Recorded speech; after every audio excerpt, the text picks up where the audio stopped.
feel the weight of each step as I enter the courtroom. The air is cold and heavy, and my hands are freezing, even though I keep them tightly folded in my lap. I try not to look at the row in front of me, but I can't help but look. There are Edward, my ex-mother-in-law, Bertha, and of course Diana, his lover. She's wearing a dress that clearly doesn't belong in a courtroom's, her defiant smile contrasting with the coldness of the room. Bertha, with her usual stern expression, exudes contempt, while Edward keeps that smug smile on his lips. It's as if they all feed off my anguish. When the judge starts the proceedings, I feel all eyes on me, as if I'm there to be judged not only for the inheritance dispute, but for my own dignity. My head lifts a little higher. The truth is on my side, even if this feels like a theater where everyone has already decided the outcome. My lawyer begins to present his case, but is soon interrupted by Edward's lawyer, who, in a voice that gives me chills, insists on arguing that I, Amanda, have no right to inherit anything that was left by the late Justin, Edward's father. And as always, Edward is quick to make a comment that pierces the silence of the courtroom so like a punch in the stomach. "Why don't you go look for your inheritance in the dump, Amanda? That's where you belong," he says, in a tone that draws a muffled laugh from Diana and a look of approval from Bertha. My body freezes, but only for a second. I take a deep breath, keeping my expression impassive, but my blood boils. He has no idea what awaits him. I look directly at him, keeping my face calm, while anger bubbles in my chest. They think they will win with this public humiliation, but they do not know the whole truth. I have kept secrets that could change all of this, secrets that I am about to bring to light, shattering their theater. For them, this fight is about pride and greed. For me, it's about justice and respect for the memory of a man who never gave up on his dreams. Little do they know, but today will be the first step towards the fall of all the houses of cards they built. I go back in time without wanting to, like a movie that starts playing on its own. In my mind, I remember that night when everything fell apart, when the world I had built with Edward was irreparably shattered. I had just returned home after a long, exhausting shift, the kind of day that seems to have sucked every last drop of energy out of me. I barely had the strength to take off my shoes when I opened the door to the living room and saw him. There, right in front of me, Edward was with her, Diana, as if this was the most natural place in the world for them. His arms wrapped around her in an intimate way that would never be mine again, as if I, his wife, were just a passing shadow. I froze, unable to believe what I was seeing. It was such an intense shock that for a moment the air seemed to disappear from the room. He, noticing my presence, simply gave me a cold look, without a trace of remorse. Diana remained there, not even bothering to cover her satisfied smile. "I don't love you anymore, Amanda," he said, his voice calm, almost disdainful. "Now, I have someone else in my life." Those words, simple and dry, tore me apart inside like shards of glass. The ground beneath my feet seemed to shatter, and a sharp pain shot through my chest, a feeling of loss and humiliation like I had never felt before. I remember trying to say something, opening my mouth to respond, but nothing came out. How could I respond to the man I loved, now given to another woman, without even a shadow of regret? After that night, I realized how the Edward I knew had disappeared. The betrayal was not just the act itself, but every word he used to justify it, every disdainful look he gave me. He didn't care about hurting me, about destroying me. And that was the moment when something inside me changed. My love for him began to fade, giving way to a wound that, even after it healed, left deep scars.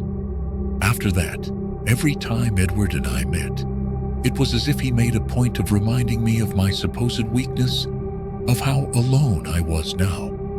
Little by little, anger replaced the pain, and I began to understand that if I wanted to rebuild my life, I would need to do it away from that man, away from what he had become. And it was there, in that void he left, that I found the strength to resist. The face of Justin, Edward's father, appears in my mind. He was the person who supported me when I entered this family. He wasn't just a father-in-law. Justin became a father figure to me, someone I could trust and who always encouraged me to keep going, especially on the hard days. He always said that I was the best thing that ever happened to his son, even when Edward and I began to grow apart. Justin was a man of principle, someone who dreamed bigger than anyone around him could imagine. In his words and actions, I saw a kindness and idealism that I had never encountered in anyone else. He believed deeply that everyone has a purpose and that our work, our dedication, was a way to give meaning to life. His greatest dream was the recycling project he planned to build at the city dump, something he called his legacy. He would spend hours telling me about his plans and ideas. I know everyone laughs at me, Amanda, but I feel like this is going to be something big. One day, they'll see what this recycling plant could do for this city, he would say, his eyes shining with the flame of passion. For me, hearing his words was like a glimpse into a more hopeful future, something far beyond the limitations and narrow interests of Edward's family. Yet even amid Justin's enthusiasm, there was a hidden hurt. He realized that Edward would never share his ideals. Justin dreamed of passing on his project, hoping that his son would be interested, that he would understand the importance of his work. But Edward, he just wanted easy money, fame, pleasures, nothing that would last or require sacrifice. For years, I watched Justin try to awaken something in his son, trying to convince him to care. I remember the day he confided in me, somewhat sadly, that Edward wouldn't be the man he expected. I thought he would care about what I built, Amanda, that maybe he would see the value. But maybe I was naive, he told me with a sad smile. And at that time, I still harbored the hope that perhaps Edward could change. I tried myself. I talked to him so many times, showing him what his father's work meant, explaining that there was something bigger than just money in this project. But Edward always dismissed it, with that cold smile, saying that I didn't understand business, that Justin was a dreamer, a fool, who couldn't see that the world didn't work that way. But I could see it. I could see that Justin didn't just want success. He wanted to turn something bad into something that would help others, that could change lives. And I promised myself that if I had the chance, I would do everything I could to honor the man who had inspired me so much.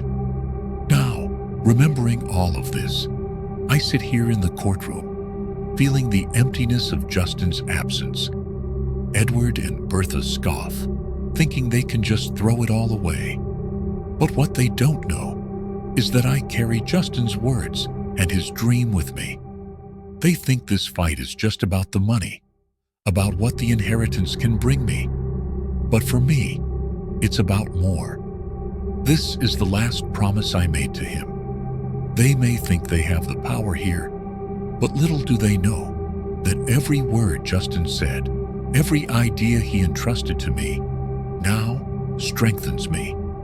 The judge bangs his gavel, and Edward's lawyer stands up with that look on his face that he's about to deliver the final blow. He starts talking about how I, Amanda, am an irresponsible surgeon, someone who took advantage of her position to supposedly harm the health of Justin, Edward's father.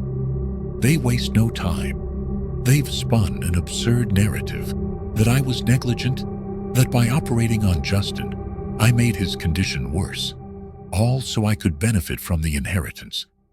I can barely contain my laughter, even though the accusation angers me deeply. Edward leans toward me, and his mocking smile is as cold as his words. "We know you don't stand a chance, Amanda. Who do you think is going to believe your story? You were just his wife." Diana laughs almost silently, and Bertha maintains that air of malicious satisfaction, her arms crossed, as if she's already won. Anger boils inside me. They are truly willing to use Justin's death as a weapon, to distort everything he meant to me, to take what they want. But I won't give in. I look at the lawyer, take a deep breath, and when I finally get the chance to speak, my voice is firm, almost defiant. Justin had been sick for a long time, and I did everything in my power to help him. He knew the risks and still agreed to the surgery. He wanted more time, and we got it. No other doctor wanted to operate, but I did it, because it was the only way to keep him alive a little longer. Edward's lawyer, impassive, pretends not to have heard anything I said. He continues his line of attack, questioning my competence and insinuating that I wanted to benefit from Justin's death. Then Bertha leans forward, with that venomous tone, and lets out a sentence that echoes like poison in the air. "Stop pretending, Amanda. Everyone here knows that you only wanted the surgery for the money." I look at her, feeling the fury rising, but I take a deep breath and respond calmly. "Do you really think I would risk the life of someone who was like a father to me, Bertha? Justin trusted me with his life. I was there when no one else was. I stood by him because he was a good person, someone you never deserved as a husband, and someone Edward never understood as a father." The judge frowns, and Edward's lawyer looks irritated, as if I'm interrupting their script. My lawyer, Frank, finally steps in, presenting a briefcase with all of Justin's medical records and reports from his surgery. He looks at the judge with quiet confidence. "Your Honor, here are the detailed records of the surgery, as well as an audio recording of Justin's consent. He was aware of all the risks." The silence that follows is almost suffocating. The judge calls for the recording to be played, and the room goes completely silent as my voice fills the air, patiently explaining to Justin all the risks. His voice, weak but resolute, says that he understands, that he trusts me. Hearing it again is like a stab in the chest, but it's also a reminder that he trusted me, that he knew who I really was. As soon as the recording ends, I notice a change in Edward's expression. He tries to hide it, but there's a hint of discomfort in his eyes. Bertha, on the other hand, seems to have lost some of her composure, while Diana pretends to adjust the hem of her dress, looking away. "This fundamentally changes the case," the judge says, and in that moment, I know I've taken a step forward, that I've begun to tear down the wall of lies they've built against me. I allow myself a small smile. They thought they could break me, that they could make me give up. But they underestimated not only my determination, but Justin's memory. And I promise myself, as I watch them try to pull themselves together, that I will keep fighting, because this isn't just my battle. It's the legacy of someone I loved and respected, and whom they never understood. The memory of the last conversation I had with Justin invades me, almost like an insistent whisper amid the noise of the courtroom. The shock of the revelation is still so vivid in my mind that I find myself back in that hospital room, where Justin, lying weak, looked at me with an intensity I had never seen before. "Amanda, I need to tell you something," he had said, his voice low, almost a whisper. I moved closer, thinking he was about to ask me something about the surgery, or perhaps a last wish. But what he told me went much deeper. "Edward, he's not my biological son." His words seemed to echo in the room. Time stood still. I was breathless, not knowing what to say. Justin continued, his eyes shining with suppressed sadness. "We found him, Amanda. He was just a baby, abandoned, and my wife and I were so devastated after a loss that we couldn't leave him there. We adopted him and loved him as our own, but I never had the courage to tell him."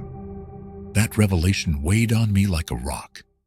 I looked at Justin and saw the pain in his eyes, the concern for Edward's future, the fear that his son would never accept his origins. "Why are you telling me this now, Justin?" I asked, trying to understand what he wanted me to do with this information. He took a deep breath and took my hand. "Because, Amanda, I trust you. I know you've always been there for me, and that you'll take care of what's important to me. And more than that, I wanted you to know that you're part of our family. This project, this dream of the recycling plant, it's for you too." I had never felt as close to anyone as I did to Justin in that moment. My heart tightened, and I felt a sense of responsibility growing inside me. This wasn't just an abstract dream. It was the legacy of a man who dedicated his life to building something that was more than a company, more than money. He wanted to make a difference, and now he trusted me to keep it going, even without him. I went back to the courtroom, where the dispute continued. Neither of them knew the truth. Edward and Bertha have no idea how much this secret weighs on them, and I feel like I have an unexpected advantage, something that Justin has given me to get through this. They are all so busy trying to destroy me, trying to paint me as a greedy villain, that they don't even understand that I am here not for money, but for something infinitely more valuable: the memory of a man who truly cared. The judge calls a recess, and I am left alone in the courtroom, staring at the empty chair that Justin once occupied next to me. As a father-in-law, as a friend, for him, I know I have to stand firm. No matter how much they try to tear me down, I know that I carry something that they will never have. The truth, the genuine love that Justin entrusted to me, and the mission to carry out his dream. Meanwhile, Edward, Bertha, and Diana still believe they have control. I see the look in Bertha's eyes as she walks back into the courtroom, a look that tells me that they are certain of victory. But what they don't know is that with each word, with each accusation, my determination grows stronger. Justin trusted me enough to give me what he never dared to trust his own son with, and that is not something I will let them destroy. I stand up, straighten my posture, and face the judge with the calm of someone who knows what really matters. The judge calls everyone back into the courtroom, and I take a deep breath before sitting down. My lawyer, Frank, stands calmly beside me, but I can see a silent tension in his eyes. He knows that their next argument will be brutal, and he is right. Edward's lawyer begins his speech with surgical coldness, accusing me of negligence during Justin's illness. He claims that while I was caring for him, I left him in deplorable conditions, that I would have neglected my duties as a doctor and daughter-in-law. Hearing this hurts more than any insult. I've spent 3 years of my life giving everything I could to keep Justin comfortable, fighting alongside him day in and day out. These accusations are like daggers to my heart. Not only negligent, the lawyer says, with a slight dramatic pause, but also financially irresponsible. He insinuates that while I was caring for Justin, I used some of his resources for personal gain. The room is silent as he slides a victorious look over me, as if he's defeated me. But deep down, I can feel my anger rising, a force that keeps me going. Bertha and Diana exchange satisfied smiles, and Edward looks at me with that cold, almost inhuman look. They really believe they can crush me with these lies. Frank stands and takes the floor.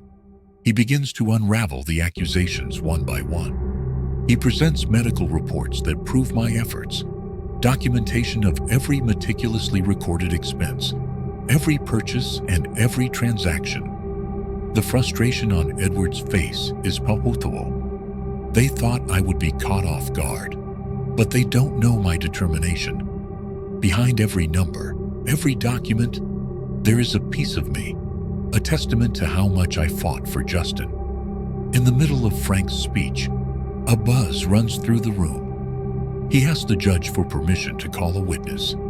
Everyone looks back when the door opens, revealing a middle-aged woman with a tense expression and hesitant steps. She is Justin's former maid, someone who worked by his side until the end. Bertha looks at her with disdain, while Edward hides his surprise. She takes his place, and her first words are like sparks thrown into gunpowder. She tells him that on the day of Justin's supposed accident, there was an argument between him and Edward, a big fight. She heard everything before being dismissed, sent away that same day, right after it happened. He was already weak and sick, she says, her voice shaking. I saw Edward when he pushed your father. It was a gentle push, but Justin fell down the stairs, and Edward stood there, as if he didn't know what to do. Bertha arrived shortly after and said they would take care of everything. Her words hang in the air, like an immense weight. No one expected this turn of events. I see Edward trying to hide his uneasiness, while Bertha glares at the witness as if to silence her. Diana, who until then had been wearing her indifferent smile, now looks tense, her impeccable makeup failing to hide the shock on her face. The judge asks if I want to speak. I stand up slowly, feeling a peace I didn't expect to find there. Justin was more than a father-in-law to me. He was a father, a friend. He trusted me when no one else did, and I promised I would honor his memory. That's what I'm doing here today. They can lie, they can distort the truth, but they won't be able to erase who he was. They won't be able to take away from me what he trusted me with. The courtroom falls silent. Edward doesn't look at me, and I see Bertha gritting her teeth, furious. They thought they could manipulate everything, that I would succumb to the weight of their lies. But now they're on the brink of losing control, and I can see it in their faces. This battle isn't over yet, but for the first time, I feel like justice is on my side. I feel Justin at my side. I walk out of the courtroom with my head held high, victory pumping through my veins, albeit temporary. Each step feels like a relief, like a weight has been lifted from my shoulders. The trial has been suspended for a few weeks, but this pause is a small victory, a chance to breathe before the final battle. As soon as I walk through the doors, a cool autumn breeze hits my face. Fallen leaves swirl across the ground, and the air is heavy with the scent of distant rain. It feels like an omen, a cleansing, a renewal. My lawyer, Frank, walks beside me, his eyes full of silent approval. He's a man of few words, but I know he's proud of what he's done. We got it today. They didn't expect this, he says finally, a slight smile tugging at the corners of his lips. I nod, not needing to say anything else. Bertha's furious expression, Diana's shock, and Edward, he couldn't even look at me as I spoke. For the first time, he looked truly threatened, as if he'd finally realized he wouldn't get out of this unscathed. And for a brief moment, that was enough to give me strength. As we walk to the parking lot, Frank reminds me of the next steps, but my mind is already elsewhere, reliving the moments with Justin, remembering the plans we discussed for the recycling project. They think this is all about money, but it's so much more than that. I feel the weight of responsibility, and at the same time, a strength I didn't know I had. Justin trusted me with his legacy, something he built with passion and dedication, and they will never understand what that truly means. I arrive home exhausted but determined. The night is dark, and the silence in the apartment envelops me. I remember Justin's last words, the warmth in his eyes as he spoke about the plant. He said that a city's trash can be transformed into something valuable, something that benefits everyone. In his hands, what others despised had purpose, and he saw beauty and importance where no one else did. This project is his mark on the world, what he wanted to leave behind, and I feel that responsibility burn like a flame inside me. And then I find myself thinking about Tyler. He was an unexpected presence in the midst of this storm, someone who reminded me of what it means to be seen and understood. When I met him, he seemed as lost as I was, struggling to care for his son and trying to give Matthew what he never had. But his strength, his quiet determination, inspires me in a way I can't explain. He's someone who seeks nothing beyond the essentials, someone who finds value in the simple things, just like Justin. Over the past few days, I've been visiting Tyler and Matthew in the hospital, and every moment I spend with them has strengthened my belief that there is life beyond this courtroom, that there is a family I can build, and a future that might not be so lonely. Today, as I leave the courtroom, I decide to go see them. Matthew is recovering well, and the smile he gives me when I walk into his room is the closest thing to hope I've felt in a long time. Tyler and I exchange a look, and there's a silent complicity there, an understanding without words. He knows me now, knows the struggles and secrets I carry. He, more than anyone, understands what Justin meant to me and what this legacy represents. As we sit there, with Matthew asleep beside us, I feel like I'm exactly where I need to be. The courtroom and Edward's accusations come back to me, but suddenly they don't seem so threatening. They may have the power, the money, and the resources to try to destroy me, but I have something they can never do. I have a promise, a conviction, and now I also have people who believe in me. As I say goodbye to Tyler, I realize that I am not just fighting to honor Justin's memory. I am fighting for something bigger, something that transcends this dispute. I am fighting to build a future for myself and for those who follow me. They may try to take away my inheritance, my reputation, and even my peace, but they will never be able to steal this strength that grows within me. The weeks pass with a palpable tension, as if each day is another twist of the rope that tightens around my chest. The courtroom has become an arena of war, where every glance exchanged, every testimony given, is another blow that I must withstand. And with each hearing, I notice that Edward and Bertha are growing more impatient, more aggressive. The day arrives when Frank and I have to present our final defense. I enter the courtroom knowing that they will do everything they can to destabilize me and my lawyer. Bertha, as always, sits with that arrogant posture, while Edward avoids my gaze, his face rigid, as if he knows he is about to lose. Diana didn't even bother to show up. Maybe I'm already a closed topic for her. My voice comes out stronger than I expected as I begin to speak. I tell her in detail how Justin spent his last years dedicating himself to the project, how passionate he was about it, how much he dreamed of this recycling plant as something that would change the city. My voice shakes as I speak of the trust he placed in me, of the pride he felt in finally being close to realizing his dream. Justin didn't leave this to me for money. He gave me this inheritance because he believed in something bigger, something that transcends any family feud, I say, looking directly at Bertha, at Edward, feeling the weight of each word. Edward's lawyer stands up for his final speech, trying to discredit me, accusing me of manipulation, of having set up to get the inheritance, claiming that my relationship with Justin was just a facade to obtain some benefit. I try to remain calm, but indignation pulses inside me. After everything I've been through, everything I've done for Justin and the family, being accused of this feels like a low blow, as if they ignored all the love and respect we've built. Then Frank approaches the judge, bringing one last surprise element, a letter from Justin. Edward's lawyer tries to contest it, but the judge allows the letter to be read.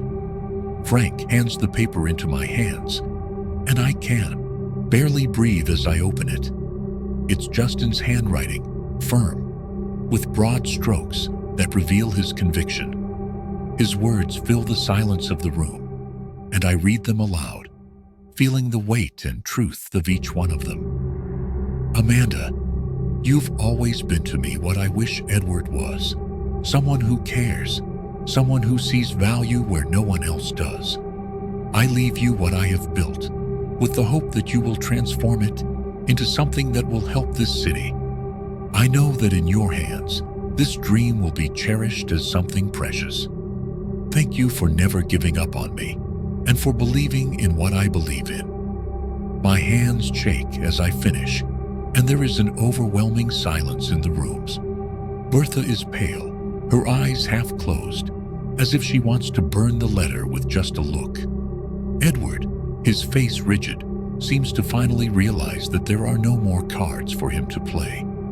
This moment, where Justin's truth prevails against all their manipulation, is like an early victory. The judge finally speaks, and I can barely hear what he says. Everything becomes a blur as he pronounces his decision. I get the inheritance. Justin's project is rightfully mine. Edward and Bertha cannot hide their shock, but I do not feel immediate relief. I do not feel euphoria. Instead, I feel a weight slowly lifting from me, as if I can finally breathe after so long submerged. I walk out of the courthouse and see Tyler waiting for me outside, holding Matthew's hand. His smile, the sparkle in Matthew's eyes, all of it envelops me in a warmth that I can only describe as peace. They were there the whole time, waiting for me, trusting that everything would work out.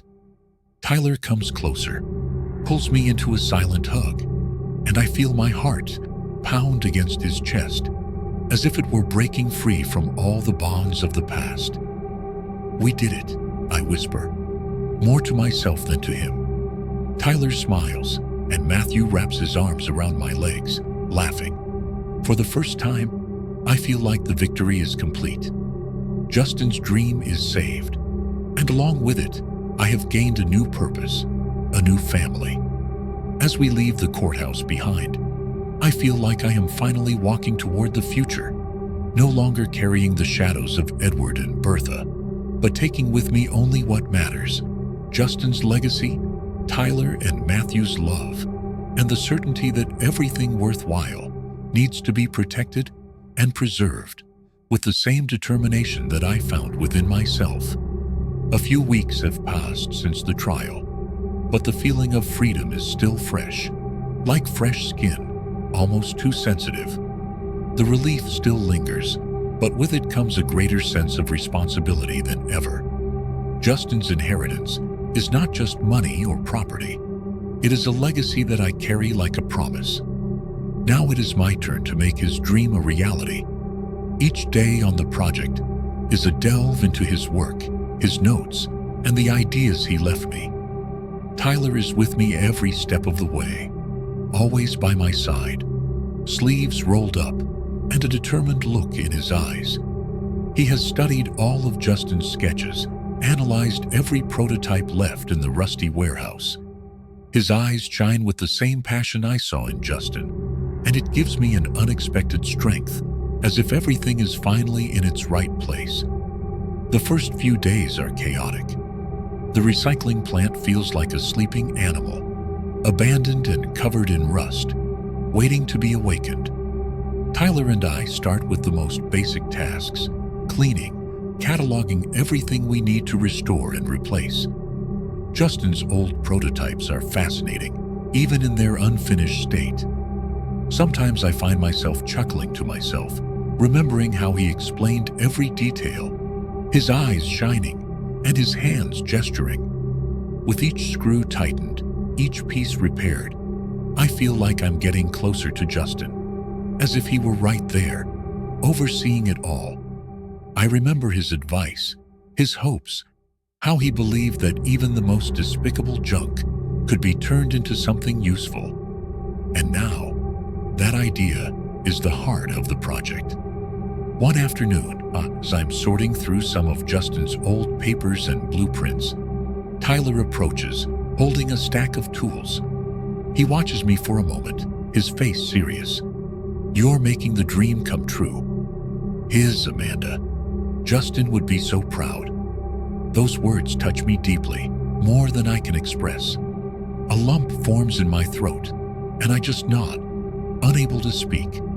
I feel tears welling up, but I hold them back, taking a deep breath. "This is my dream now too, Tyler," I say, my voice low, "and I couldn't do it without you." He smiles, that smile that makes me feel like everything will be okay. And it's in that moment that I realize that my future with him is more than just an idea. It's a reality that we're building together, brick by brick, day by day. It's as if all the pain, the betrayal, the struggle has finally led me to this moment where every piece of me fits together into a whole. Over the next few weeks, the work progresses, and the place that was once a chaotic dump begins to transform. Young people from the city come to help us, engineering students, people looking for experience and purpose. And just as Justin dreamed, what was once a despised place now becomes a hub of activity, of hope. I feel like he's smiling, watching from somewhere, watching his legacy take shape. And through it all, my relationship with Tyler and Matthew grows naturally, like a tree effortlessly growing deep roots. Tyler and I find moments of peace in the midst of our work, moments when he tells me about his dreams for Matthew, about the difficult childhood he himself endured, about his desire to give his son a different life. And I listen to him, understanding that love can be built in the details, in the simple gestures. One late afternoon, we're sitting on the steps at the entrance to the plant, dirty and exhausted. The sun sets over the site, and the golden light illuminates the outlines of the structures that are finally beginning to take shape. Tyler looks at me and takes my hand, intertwining our fingers. "We did it, Amanda. We're building something incredible." I smile, feeling a peace I never imagined. Yes, we did it. And this is just the beginning. As we watch the sunset together, Matthew running around the grounds, I feel like all the pieces of my life, all the pain and joy, have finally come together. I'm exactly where I need to be, at the center of a dream that's not just Justin's, but mine too, and with the people I love most by my side. Today is the grand opening. When I arrive at the site, my heart seems to pound faster than ever. The old recycling plant is unrecognizable. It's no longer the abandoned, rusty place we found it months ago. Now, it's a modern, vibrant facility, every detail restored or rebuilt. Tyler and I made it happen, along with all the people who believed in Justin's dream, which is now our dream too. The air is thick with anticipation, and I spot familiar faces among the crowd that's beginning to gather. Students who've come to volunteer, city workers, young and old, all curious to see what Justin's dream was made of. There's an air of celebration, of achievement, and I feel that he's there, somehow, present in every corner of this place. Tyler is at my side, and I feel the strength of his hand holding mine. Matthew runs ahead of us, his face beaming with curiosity. He looks as proud as we do, as if he understands that this is much more than just a recycling plant. It's a symbol of transformation, of hope. When I step onto the small makeshift stage to speak, my voice echoes in the stillness of the crowd. I feel all eyes on me, And for a moment, I feel the weight of responsibility, but also a deep gratitude. Today, we're here to inaugurate a dream that began with a man who believed in the power of change, I say, feeling the words come out with sincerity. Justin believed that what was once despised could be valued, and that the city's trash could be turned into something useful for all of us. That's his legacy, and it's a privilege to honor that vision. Applause fills the air, and I see discreet tears in some people's eyes. Tyler gives me a proud look, and Matthew is excited, clapping enthusiastically. All of this, the work, the struggles, the sleepless nights, it was all worth it for this moment. For knowing that Justin's dream has gone beyond his own hands and now lives on in mine, Tyler's, and every single person here. As the applause dies down, I see a glimmer of hope on the faces in front of me. Frank, my lawyer and friend, is in the audience, watching with a satisfied smile. He knows what this means to me, how hard it has been to get here. He waves to me from afar, and I feel like I owe him a lot too. Without Frank's persistence, I might never have had the strength to fight this hard. I cut the ribbon, and the crowd begins to explore the facility, curious to see every machine, every process that turns waste into new resources. It's an indescribable feeling to see it all working, to know that we're contributing to something bigger, something that will truly impact the city. After the ceremony, Tyler and I walk around the grounds, watching the action unfold. The late afternoon light bathes everything in a golden glow, and I take a deep breath, feeling a gentle weight on my chest, the weight of a promise fulfilled. "You did it, Amanda," Tyler murmurs, his voice filled with admiration. "Justin would be so proud of you." I take his hand and smile, feeling the warmth of his words. "We did it, Tyler. Without you, none of this would have been possible." He smiles, and in that moment, I know that I'm where I was always meant to be. I'm not just honoring Justin's legacy, I'm building my own, alongside someone who shares this journey and understands me in every way. As the sun sets, I feel a deep sense of peace. The battle was hard, but the reward is immense. I've achieved something that's more than a victory. It's a purpose, a mission. And as I look at Tyler and Matthew, I see not just the present, but the future we're building together. Suddenly the past seems distant, almost like a faded dream.